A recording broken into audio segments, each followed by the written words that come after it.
In this video, we are going to see that if your Google Chrome is blocking any kind of download that you do online for a software or for a file because of the safe browsing turned on, here's what you can do to resolve this, because it's very annoying if you regularly download something that you know is protected and no worries about that, but it will block every single download and you have to manually click on download the unverified file.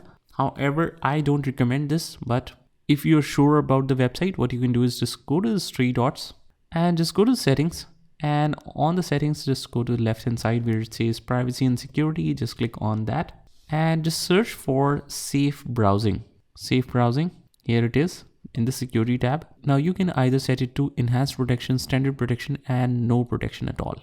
So by default it is set to standard protection, but if you just don't want them to block your downloads, you can just turn this off completely like this, and after that just close here and it will automatically be saved, and just try again downloading that file and you should have no problem in downloading that particular file or software. So that's pretty much it. I hope you found this video helpful, and if you did, hit the like button and subscribe to our channel, and I will see you in the next one.